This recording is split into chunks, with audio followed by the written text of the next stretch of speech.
We all kind of grow up with this picture of family, don't we? The ideal. A safe place, warm, loving, where you're always accepted. A sanctuary, really. Yeah.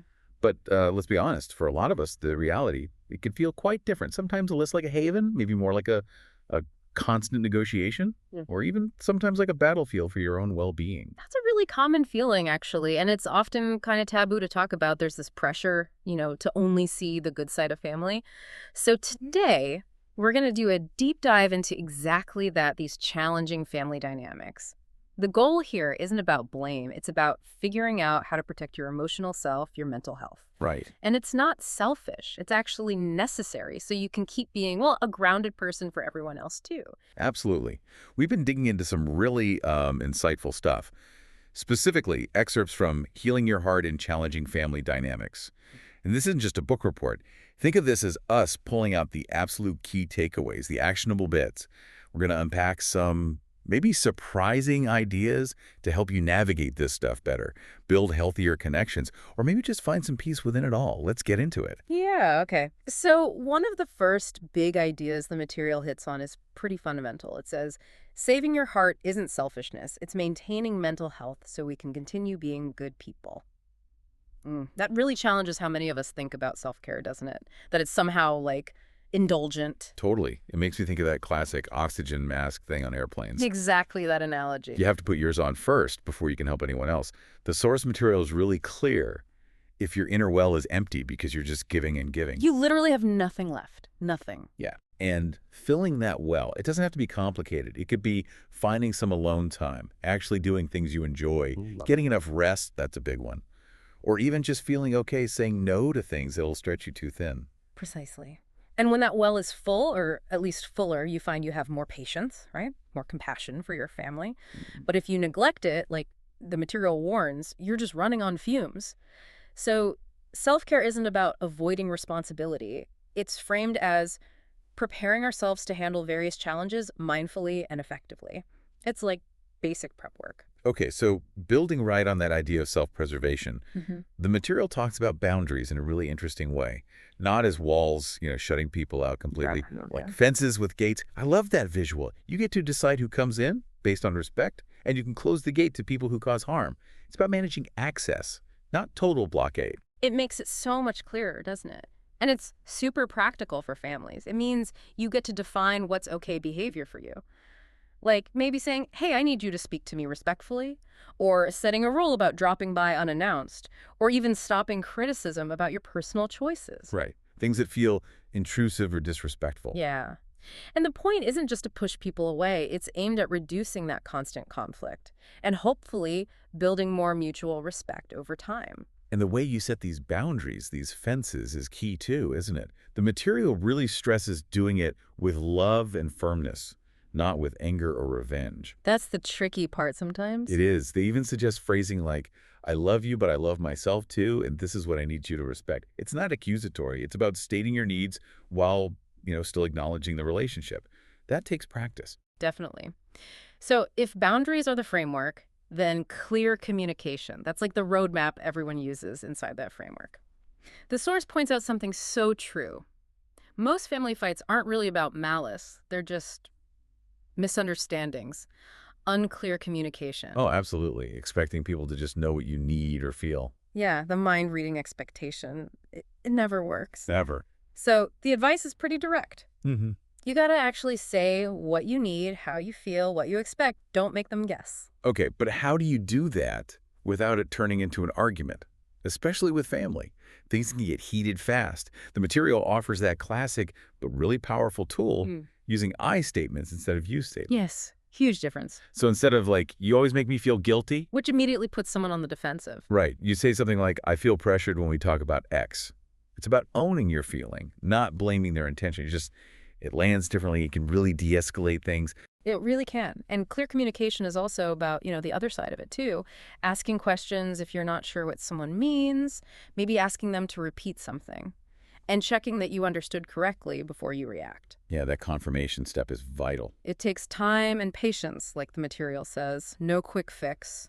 But the payoff is that peace that follows. Less guesswork, more real understanding. So this next point kind of pushes back against some really common family ideas. You know the saying, blood is thicker than water? Hmm. The material challenges the idea that this means family must think alike or agree on everything. Instead, it really celebrates the idea that everyone in a family is unique, different experiences, values, ways of seeing the world. And accepting those differences, not trying to squash them, that's actually what makes family stronger. That's interesting. So it's not about creating clones. Not at all. It's about acknowledging that respecting someone's opinion doesn't mean you have to agree with it.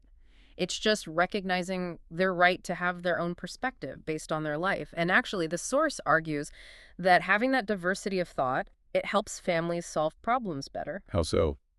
Well, you get more creativity, right? Different angles. You learn from each other.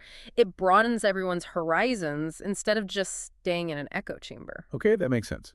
Now, shifting gears slightly, the source talks about the quiet power of using gentle words.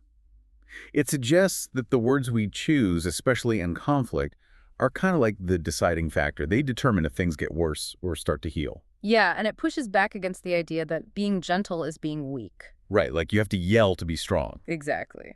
But the material says gentleness actually shows strength. Strength in emotional control, a commitment to finding a solution, not just winning. So what does that look like in practice? Gentle communication? It's a few things working together. Keeping your tone calm, for one. Choosing words that are constructive, focused on the problem, not attacking the person. And crucially, showing you understand or trying to understand the other person's feelings, even if you disagree. Empathy, even in disagreement. It all works to lower the tension. It opens the door for working together instead of just fighting. And there's another layer to this gentleness idea. Silence. Yeah, I found that really powerful. Sometimes silence is the gentlest word. It's about recognizing when things are too heated, when you need to pause, step back, let everyone cool off, and then come back to it when people are actually ready to listen and talk constructively. Not using silence as punishment, but as a strategic pause for reflection. Exactly. That fosters much deeper understanding than just shouting over each other ever could. It prioritizes the relationship. Which leads us kind of neatly into saying no, which is hard for a lot of people, especially with family. That feeling of guilt. Oh, massive guilt potential. The material is really direct here. It says, basically, guilt is an emotion that many people use as a tool to force us to do what they want. Wow. Okay. That's blunt. It is, but the point is freeing. We don't need to carry guilt that isn't ours. Saying no when you need to isn't about not loving someone. It's about respecting your own limits, your own capacity. Because if you just say yes to everything out of guilt. You burn out. You get exhausted, and then, ironically, you can't do anything well, even the things you want to do for people. The source gives examples of a good rejection, something clear but respectful, like, I can't help right now, I've got other commitments, or I really need some downtime this weekend. So, honesty without unnecessary excuses. Pretty much. Clear rejection is better than reluctant acceptance. It avoids resentment building up later. Okay, this brings us to the really tough stuff. What the material calls toxic relationships. Even within a family. It uses this really stark metaphor. The leaking boat one. Yeah. Toxic relationships are like leaking boats. It's time to decide whether to repair or let them sink. It really highlights that critical decision point. You have to figure out, is this relationship just difficult but maybe fixable?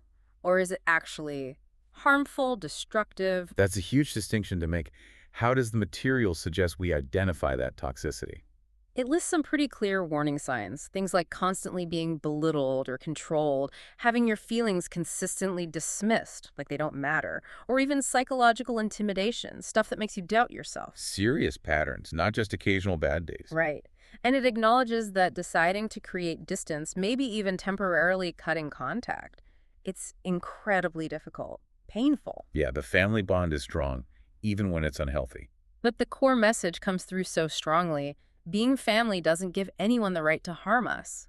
Protecting yourself from ongoing toxicity, that isn't betrayal. It's maintaining our mental health so we can be good to those who truly deserve it. It circles right back to that first point about self-care being essential. Wow. Okay, so pulling all these threads together from healing your heart in challenging family dynamics. The big picture seems to be that looking after your own emotional well-being isn't selfish at all. It's actually the foundation that allows you to show up sustainably with love and care for the people you value, without losing yourself in the process. Exactly that. It's about sustainability. The material ends with this really hopeful vision. A good family should be a space where everyone can grow safely, not a battlefield where we have to survive every day. That's the goal, isn't it? Shifting from survival mode to growth mode. So maybe something for you, the listener, to think about this week. What's just one small, gentle boundary you could maybe try to establish? Or even just one tiny act of self-care you could commit to. Something to start shifting your own family space towards that safer growth. Definitely something to mull over until our next deep dive.